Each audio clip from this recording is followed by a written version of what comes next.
Imagine, for a moment, that you've never heard of God or the devil, Jesus Christ, or the angels. All you've ever read are science fiction novels.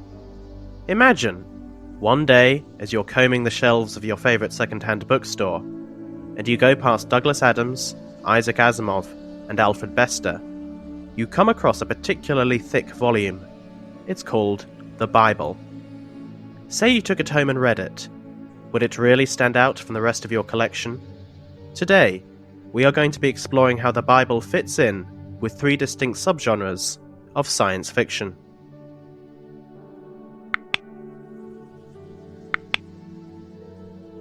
Like Cloud Atlas, the Bible is a book that begins in the past and ends in the future, as not even the Pope thinks of Adam and Eve, or Noah, as actual historical figures.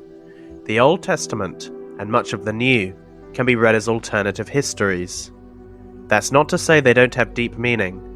The Man in the High Castle, by Philip K. Dick, in which Germany wins the Second World War, provides commentary on censorship in the present.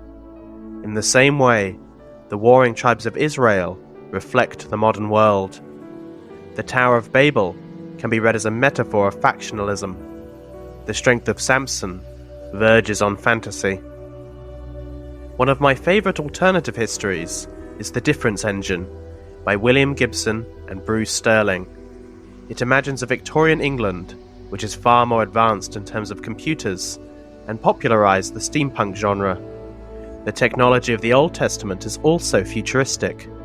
Even today, it would be impossible to build a ship large enough to hold 7 of each animal. Methuselah lives for almost 1,000 years. The Ark of the Covenant is a wooden box which contains the greatest treasures in history, but kills everyone who looks inside. The Bible can also be read as a work of theological science fiction. Various writers have tried to imagine the nature of an otherworldly being that looks after the universe. Frank Herbert explores fate in his Dune series. Paul Muad'Dib is a messianic figure, destined to save his planet, just as Christ is the saviour of ours. Robert Heinlein, in A Stranger in a Strange Land, imagines Martians as being of angelic power, who send a human to share their wisdom. Childhood's End, by Arthur C. Clarke, depicts aliens as divine protectors, and the first installment was originally titled Guardian Angel. My favourite work of theological science fiction is the lesser-known, but rightfully celebrated, The Voyage to Arcturus, by Alfred Lindsay. It is set on a planet called Tormance, 100,000 light-years from Earth, with events as fantastic as those of the Old Testament, implying that other planets have their own religious history. Revelation, the final book of the Bible, is also the most famous work of apocalyptic fiction. Just as in The Stand by Stephen King, and Station 11 by Emily St. John Mandel, civilization is brought to its knees by the spread of disease. And just like The War of the Worlds by H.G. Wells, the world is further torn apart by otherworldly beings. In the Bible, however, these include locusts the size of horses, and beasts from the earth, sea, and sky.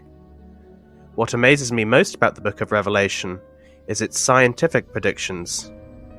Heaven, which is a plane outside of the physical universe, has events which occur simultaneously and conform to Einstein's theory of relativity. It depicts numbers as the language of the universe, God being the personification of existence, communicating by symbols and numbers, the most famous of which being 666. Finally, it describes the coalescing of stars as marking the end of time, which rather than making each other brighter, results in darkness, which seems to suggest the existence of black holes. I haven't made this video to discredit or mock the Bible. I do, however, consider the Bible to be full of things which are escapist, fantastical, or, to put it more bluntly, things which simply aren't true. Most informed Christians would agree with me. The fundamentalist or inerrant view of the Bible is that every word of the Bible was inspired by God and is historically accurate. This is a somewhat archaic interpretation. Most Christian theologians would argue that it is infallible in regards to spiritual matters, and the morals are what really constitutes the truth. I see no problem with reading the Bible as science fiction, but treating its teachings as divinely inspired.